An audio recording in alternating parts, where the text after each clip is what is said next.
देखिए बेटा, इससे पहले जो हमने पिछली वाली वीडियो डाली थी उसमें मैंने आपको बताया था कि हमारी जो नंबर लाइन होती है उस पर हम रेशनल नंबर को कैसे रिप्रेजेंट करते हैं। आज हमारा जो ये टॉपिक है वो ये है कि हम इरेशनल नंबर को नंबर लाइन पे कैसे रिप्रेजेंट करते हैं।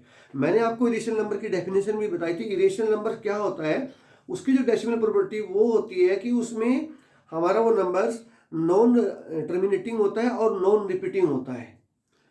तो इस तरीके से आज हम इरेशनल नंबर्स को नंबर लाइन पे कैसे पढ़ेंगे।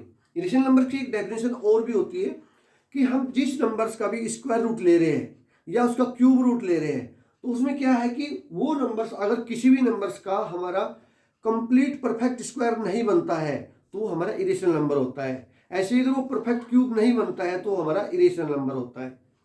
इस तरीके से तो आज हम इरेशनल नंबर्स को कैसे रिप्रेजेंट करेंगे उसको देखिए। जैसे हमारे ये है, हमारे यहाँ पे √2 है, √3 है, √5 है, √7 है। इस तरीके से ये हमारे इरेशनल नंबर है। तो नंबर लाइन पे हम इसको रिप्रेजेंट कर रहे हैं। तो जैसे हम इसको यहाँ पे √2 को रिप्रेजेंट करते हैं। आप इस वीडियो में मेरे साथ लगातार बने रहिए। आप देखेंगे कि ये बहुत ज्यादा इंटरेस्टिंग होने वाली है वीडियो आपके लिए और पूरा कंसेप्ट क्लियर हो जाएगा आपको A to Z। तो यहाँ पे √2, √3, √5, √7 को कैसे हम इसको रिप्रेजेंट करते हैं नंबर लाइन पे। तो सबसे पहले हम एक ऐसे नंबर लाइन बनाते हैं जैसे ये हमारी रियल नंबर लाइन है यहाँ पे। अब बेटा यहाँ पे हमारी जो रियल नंबर लाइन होती है उस पे हमारे जो रेशनल नंबर्स होते हैं वो कहीं भी मतलब पूरी लाइन हमारे रेशनल नंबर को और इरेशनल नंबर को रिप्रेजेंट करती है। हमने जैसे यहाँ पे ये कोई पॉइंट है, जैसे मैं इसको 0 ले रहा हूँ और ये पॉइंट सपोज कीजिए मैं A ले रहा हूँ यहाँ पे। तो 0 और A मान लीजिए हमारे दोनों रेशनल नंबर्स को रिप्रेजेंट कर रहे हैं। तो इन दोनों के बीच में इनफाइनाइटली मैनी रेशनल नंबर्स हो सकते हैं, जितने चाहे हम उतने यहाँ पे निकाल सकते हैं यहाँ पे। अब जिस तरीके से हमारे इस नंबर लाइन पे मैनी रेशनल नंबर्स होते हैं उसी तरीके से इस नंबर लाइन पे रेशनल नंबर भी उसी वे में होते हैं। तो सपोज कीजिए जैसे कि ये है हमारा √2, हमारा ये रेशनल नंबर है, हमें ये रिप्रेजेंट करना है। तो इसमें मैं क्या करता हूं, सबसे पहले जैसे मैं इसको यहाँ पे जो सपोज कीजिए पॉइंट A को मैं यहाँ ले रहा हूँ और इसको मैं OA को जो है 1 यूनिट डिस्टेंस मान लेता हूँ। मैं जो ये डिस्टेंस लेता हूँ O से लेके A तक की, ये हमारी 1 यूनिट है। अब ये जो मेरा पॉइंट A है, इस पॉइंट A पे मैंने एक परपेंडिकुलर उठाया, ऐसे परपेंडिकुलर उठाया और मैंने यहां से एक आर्क काटा, इसको सेंटर लेकर के 1 यूनिट की डिस्टेंस पे। समझ लीजिए जैसे मैंने एक आर्क काट लिया यहाँ पे, तो 1 यूनिट की डिस्टेंस पे मैंने एक आर्क काट लिया यहाँ पे जैसे। तो अब मैं क्या करता हूँ यहाँ पे इससे इसको ज्वाइन करता हूँ। सपोज कीजिए ये पॉइंट B है और मैं इसको यहाँ से ऐसे ज्वाइन कर देता हूँ। तो इस तरीके से आप यहाँ देख रहे हैं यहाँ पे OAB हमारा एक राइट एंगल ट्रायंगल बन गया। अब जब ये हमारे राइट एंगल ट्रायंगल है, पाइथागोरस थ्योरम से आप क्या जानते हैं यहाँ पे, आप जानते हैं कि यहाँ पे OB² हो जाएगा OA² प्लस AB²। तो इस वे में आपका OB² हो जाएगा 1 का स्क्वायर प्लस 1 का स्क्वायर, डेट इज OB² हो जाएगा आपका यहाँ पे 1 प्लस 1 यानी 2 हो जाएगा और इस तरीके से OB आ जाएगा आपका √2। तो हमारी जो ये OB आई है ये हमारी √2 आ गई। अब आप क्या करिए, इसको सेंटर लेकर के और OB डिस्टेंस जितनी है हमारी जो ये √2 आई है, एक आर्क जो है हम ऐसे काट लेते हैं ऐसे। तो जो ये हमारा आर्क कटेगा यहाँ पे, तो OB इक्वल टू सपोज कीजिए ये पॉइंट हमारा C है, तो जितनी हमारी OB होगी, जो कि हमने एक आर्क काटा है सर्किल का, तो जितनी हमारी OB होगी उतनी हमारी OC होगी। तो देयरफॉर मैं यहाँ पे कह सकता हूँ कि OD इक्वल टू है हमारी OC के। तो उस विषय आप क्या कहेंगे, आप कहेंगे यहाँ पे कि आपकी OB √2 है, तो उस तरीके से OC इक्वल टू हो जाएगी √2, यानी जो ये पॉइंट C है ये मेरा √2 को रिप्रेजेंट करेगा। तो इस तरीके से मैं ये कह सकता हूं कि ये यहां से लेके यहां तक की जो डिस्टेंस मेरी बन जाएगी ये √2 बन जाएगी। पॉइंट C मेरा √2 को रिप्रेजेंट करेगा, जो हमारा एक इरेशनल नंबर है। ऐसे ही अगर जैसे मान लीजिए मैं √3 को रिप्रेजेंट करना चाहता हूं, तो अब क्या काम करूंगा मैं यहाँ पे, इसी तरीके से यहाँ पे फिर एक परपेंडिकुलर उठाता हूँ पॉइंट C से। तो जैसे मैंने यहाँ पे ये फिर एक परपेंडिकुलर उठाया और 1 यूनिट डिस्टेंस फिर मैं एक आर्क काट लेता हूँ 1 यूनिट डिस्टेंस लेकर के। जैसे मैंने यहाँ पे ऐसे एक डिस्टेंस लिया, यहाँ पे ये हो गया हमारी 1 यूनिट। तो अब मैं यहाँ से इसको ज्वाइन, सपोज कीजिए ये पॉइंट मेरा D है, तो मैं यहाँ से इसको ज्वाइन कर देता हूँ ऐसे। तो अब आप क्या देखते हैं यहाँ पे, ट्रायंगल ODC, ये जो मेरा ट्रायंगल है ओडीसी, ये भी मेरा एक राइट एंगल ट्रायंगल है। तो बाय पाइथागोरस थ्योरम यहाँ पे इसमें क्या हो रहा है कि ओडी स्क्वायर इक्वल टू हो जाएगा O C square plus C D square. तो ओडी स्क्वायर इक्वल टू कितना हो जाएगा ओसी, ओसी आपकी √2 है, तो ये होगा आपका यहाँ पे √2 स्क्वायर प्लस 1 का स्क्वायर। तो इस तरीके से 2 + 1 ये आपकी ओडी स्क्वायर हो गया। तो देयरफॉर ओडी कितनी आ गई आपकी √3। तो इस तरीके से ये जो है हमारा, ये जो ओ से लेके डी तक की ये हमारी √3 आ जाएगी, यहां से लेके यहां तक। अब मैं ओडी को यहाँ पे रेडियस लेकर के एक आर्क ड्रा करूंगा। इस तरीके से मैंने यहाँ पे ये आर्क और नेक्स्ट आर्क ड्रा किया। सपोज कीजिए ये पॉइंट ई पे इंटरसेक्ट कर रहा है नंबर लाइन को, तो मेरा पॉइंट ई जो है ये √3 को रिप्रेजेंट करेगा इस तरीके से। तो यानी ओ से लेके ई तक की जो डिस्टेंस है वो √3 हो जाएगी यहाँ पे। तो इस तरीके से हम जो है नंबर लाइन पे जैसे √2 सी √2 को रिप्रेजेंट कर रहा है, ई आपका जो है √3 को रिप्रेजेंट करेगा। तो ऐसे हम जो है नंबर लाइन पर इसको रिप्रेजेंट कर सकते हैं इरेशनल नंबर को। अब जैसे मैं √5 को रिप्रेजेंट करना चाह रहा हूं, एक बार आप √5 को भी देखिए।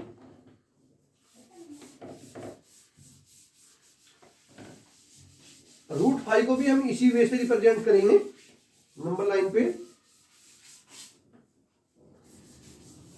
जैसे ये हमारी नंबर लाइन हो गई यहाँ पे, और ये पॉइंट सपोज कीजिए ओ हो गया, ये पॉइंट सपोज कीजिए मैं ए हो गया।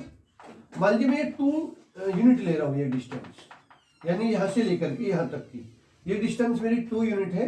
अब उसी वे में मैंने ए पे एक परपेंडिकुलर उठाया, सपोज कीजिए ए एक्स है। अब मैंने क्या काम किया, यहाँ पे ए को सेंटर लेकर के 1 यूनिट डिस्टेंस का फिर एक आर्क काट लिया इस तरीके से, ऐसे। ये मेरी 1 यूनिट हो गई यहाँ पे। सपोज कीजिए पॉइंट मेरा यहाँ पे बी है, फिर मैंने ओ से बी को मिलाया ऐसे। तो इस तरीके से फिर ट्रायंगल जो मेरा बना ओ ए बी, ये मेरा एक राइट एंगल ट्रायंगल है, एंगल इक्वल टू 90 डिग्री बनेगा। तो यहाँ पे फिर पाइथागोरस थ्योरम से मैं क्या कह सकता हूँ यहाँ पे कि O B square equal to हो जाएगा मेरा यहाँ पे ओ ए स्क्वायर और प्लस ए बी स्क्वायर, ये हो जाएगा। तो यहाँ पे क्या हुआ, ओ ए स्क्वायर यानी 2 का square plus A B square 1 square यानी 4 + 1, ये होगा ओ बी स्क्वायर। तो therefore O B equal to होगी हमारी √5। तो ये जो मेरी ओ बी है ये मेरी √5 आ गई इस वे से, ओ से लेके बी तक। अब मैं ओ को सेंटर लेकर के एक आर्क को ड्रा करता हूं। तो ओ बी डिस्टेंस लेकर के और कंपास से मैंने एक आर्क ड्रा किया ऐसे ऐसे करके। तो ये जो मेरा आर्क होगा, सपोज कीजिए यहाँ पॉइंट सी है मेरा ये, तो इस कंडीशन में क्या होगा यहाँ पे कि मेरी ओ बी इक्वल टू हो जाएगा ओ सी के। O B equal to O C क्यों है, radius of the same circle. ये एक ही सर्किल की तो रेडियस है हमारी, O B equal to O C. तो ओ बी हमारी √5। तो देयरफॉर इस तरीके से ओ सी इक्वल टू हो जाएगी √5, यानी ये मेरा पॉइंट सी जो है ये √5 को रिप्रेजेंट करेगा इस तरीके से। ये यहां से लेके और यहां तक ये मेरी √5 हो जाएगी। तो ऐसे हम √5 को रिप्रेजेंट करते, इसी तरीके से √7 √11 और ऐसे हम आगे बढ़ते रहेंगे यहाँ पे।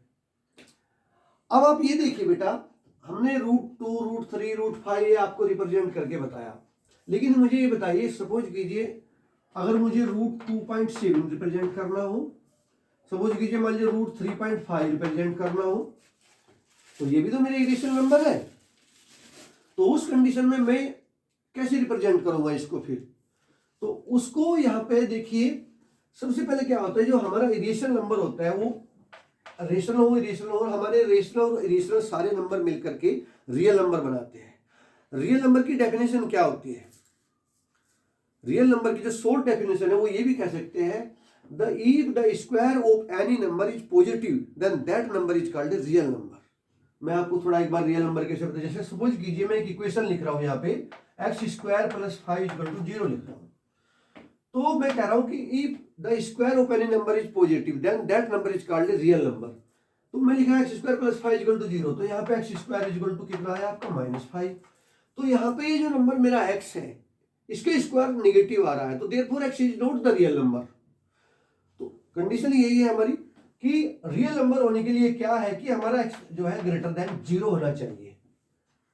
तो उस वे में x > 0 होना हमारा चाहिए। ये हमारी एक रियल नंबर लाइन है। तो हम 2.7, 2.5 इसको कैसे रिप्रेजेंट करेंगे? इसको आप सबसे पहले मैं आपको एक अलग तरीके से ये बता रहा हूं कि x ग्रेटर देन 0, सपोज कीजिए मैंने x कोई भी रियल नंबर ले लिया, कोई भी रियल नंबर है, उसकी जगह 2.7 भी हो सकता है, 3.5 भी हो सकता है, 7.2 भी हो सकता है, कुछ भी हो सकता है। तो पहले हम x ग्रेटर देन 0 के लिए अपना कंसेप्ट समझते हैं, फिर आप किसी भी नंबर्स को लेकर के उसे नंबर लाइन पे रिप्रेजेंट कर सकते हैं। तो आप देखिए जरा एक बार, मैं पहले आपको ये बता रहा हूं,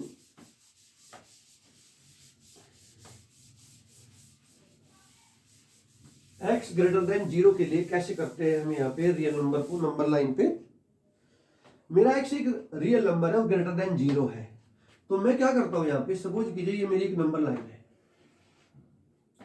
और ये पॉइंट सपोज कीजिए मैं O ले रहा हूं। इस पॉइंट से यहाँ पे सपोज कीजिए मैंने यहाँ पे कोई पॉइंट A ले लिया यहाँ पे, और O से A तक की डिस्टेंस को मैंने x माना, जहां पे x मेरा एक रियल नंबर है। तो मैं क्या करता हूं यहाँ पे, आप जो है A से 1 यूनिट की और डिस्टेंस ले लेता हूं। सपोज कीजिए ये यहाँ से यहाँ तक ये पॉइंट मेरा B हो गया, और मैंने ये 1 यूनिट की डिस्टेंस ले ली यहाँ से लेकर के यहाँ तक। तो ये मेरा जो यहाँ पे टोटल OB है, O से लेके B तक, ये हमारी टोटल डिस्टेंस कितनी बन जाएगी उस कंडीशन में? OB हमारी हो जाएगी x+1। ये मैं पूरी OB का हाफ कर देता हूं। तो जो हाफ करूंगा, सपोज कीजिए यहाँ पे ये पॉइंट मेरा जो है यहाँ पे कोई पॉइंट, सपोज कीजिए मेरा पॉइंट C बन गया यहाँ पे, जो मेरा OB का हाफ है। तो अब क्या होगा कि उस कंडीशन में OC=CB हो जाएगी। तो क्या होगा यहाँ पे, OC=CB हो जाएगी। अब मैंने C को सेंटर लेकर के और एक सेमी सर्किल बनाया, तो जब मैं सेमी सर्किल लूंगा C को सेंटर लेकर के, यानी OC को रेडियस लेकर के और ऐसे करूंगा, तो वो मेरा सेमी सर्किल ऐसे जाएगा ऐसे, और वो जाकर के सीधा B के ऊपर जाएगा। ये मेरा एक सेमी सर्किल हो गया।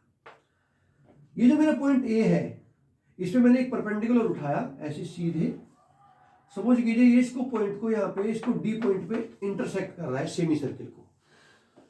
तो यहाँ पे और C से D को मिला देता हूँ, यहाँ पे इसको ज्वाइन किया यहाँ पे ये, तो ऐसे यहाँ पे मेरा एक ये बन गया है, ट्रायंगल बन गया यहाँ पे CAD। तो यहाँ पे क्या हुआ, ट्रायंगल हुआ CAD। ये एक राइट एंगल ट्रायंगल बनेगा, जो इसमें एंगल A मेरा 90 डिग्री है यहाँ पे। अब आप मुझे ये बताइए, C is the midpoint of OB. Since C is the midpoint of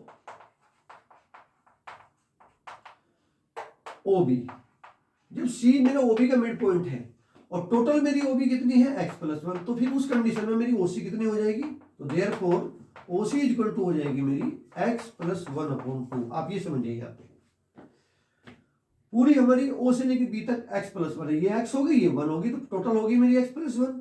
अब मैंने C इसका मिड पॉइंट है हमारी OB का, तो उस कंडीशन में OC मेरी जो है x+1/2 हो जाएगी, और यही मेरी जो है CD हो जाएगी, और यही मेरी CB हो जाएगी।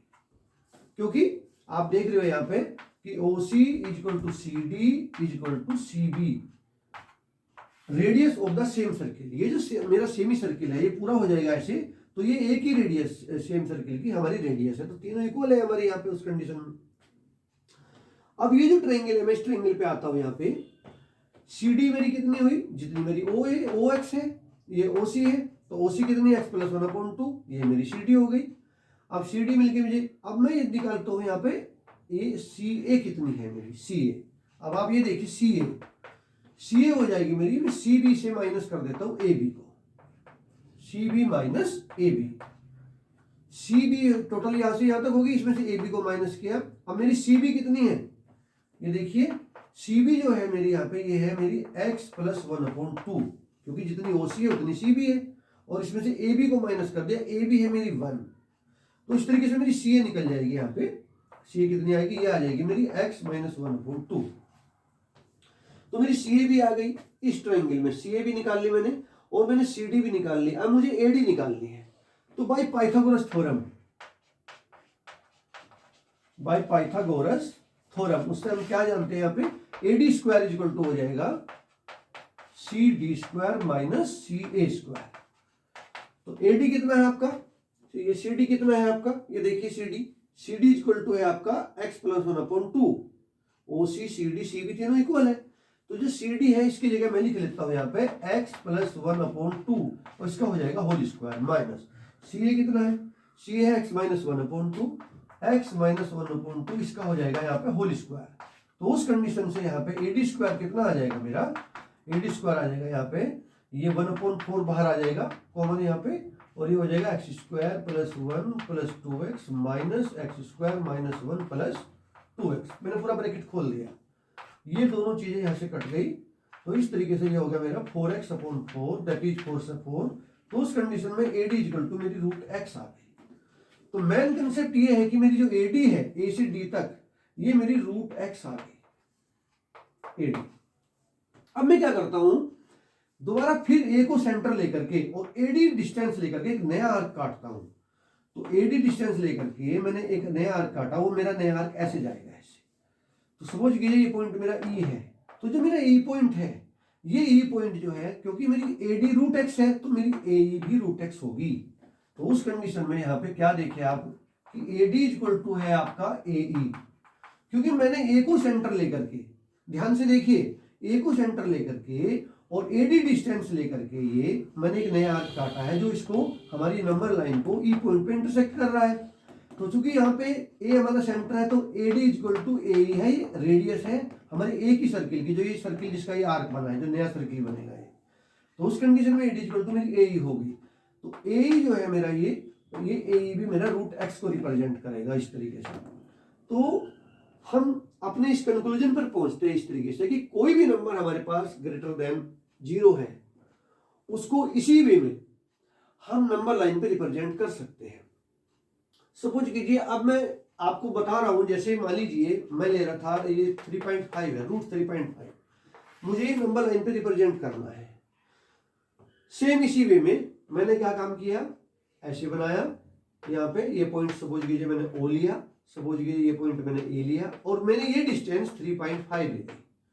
तो यहाँ पे फिर मैंने 1 यूनिट डिस्टेंस और आगे बढ़ाई यहाँ से, और ये पूरी टोटल इसका हाफ किया। सपोज कीजिए ये पॉइंट सी है, तो इस तरीके से ये मैंने एक सेमी सर्किल काट लिया। पॉइंट ए पे मैंने एक परपेंडिकुलर उठाया और ऐसे ही यहाँ से इसको ज्वाइन किया। तो उस वे में जब मेरी यहाँ से यहाँ तक ये एक्स थी, ये रूट एक्स बन के आई है, तो फिर ये मेरी जो है यहाँ पे एडी जो है ये रूट 3.5 हो जाएगी एडी, ये डिस्टेंस 3.5। फिर मैं इसको ऐसे ही करके आर्क काटूंगा, यहाँ पे ये पॉइंट मेरा ई हो गया। तो मेरा ई है जो ए ई है यहाँ पे, ये ए ई, ये मेरा ए ई रूट 3.5 को रिप्रेजेंट करेगा, पॉइंट ई रूट 3.5 को रिप्रेजेंट करेगा। अब रूट 3.5 ओनली, ये तो अगर हम 3.5 की बात करें तो ये तो हमारा रेशनल नंबर है। तो 3.5 हमने डिस्टेंस यहाँ पे ले ली, तो 3.5 डिस्टेंस तो हम ऐसे भी वैसे ले सकते हैं, जैसे हम भी स्केल से ले रहे हैं उसको ले सकते हैं। इसको हम मेजर कर सकते हैं, तो इसको मेजर करके आर्क उसी तरीके से हम यहाँ पे बना सकते, काट सकते हैं इसको। तो इस तरीके से ये हमें टोटल कंप्लीटली रूट 3.5 हम इसको रिप्रेजेंट कर पाएंगे। तो ऐसे कोई भी हम नंबर ले उसको हम ऐसे रिप्रेजेंट कर सकते हैं। तो इस तरीके से ये जो कंसेप्ट है हमारा, इरेशनल नंबर्स को हम नंबर लाइन पे कैसे रिप्रेजेंट करते हैं, ये हमारा पूरा हो गया ऐसे। तो बेटा देखो, ये जो है ना, आप इसको एक बार दोबारा फिर अगर आप इसको देखिए दोबारा, तो आपको दोबारा एक बार फिर समझेंगे तो आपको ये और क्लियर होगा। निश्चित रूप से आपको इस वीडियो से लाभ होगा और आप बने रहिए मेरे साथ। आपको लाभ हो रहा है तो आप इसको निश्चित रूप से, इसको मेरे चैनल को सब्सक्राइब करिए, लाइक करिए, शेयर करिए अधिक से अधिक। अभी हमने शुरुआत की है, स्टार्ट किया है। अभी जो जो हम आगे बढ़ते जाएंगे, मैथ्स का एक भी कॉन्सेप्ट ऐसा नहीं होगा जो मैं आपको क्लियर ना करूं। ये जो फोबिया होता है ना मैथ्स, मैं कहता हूँ मैथ्स से इजी सब्जेक्ट ही नहीं है, कोई सब्जेक्ट मैथ्स से इजी नहीं है। जब भी आदमी बोर होता है ना, मैथ्स ही पढ़ता है। और जब आप मैथ्स को बिल्कुल इसका फोबिया बाहर निकाल के कंसेप्ट को क्लियर करते हुए चलेंगे ना, तो आप मैथ्स के अलावा कुछ पढ़ेंगे ही नहीं।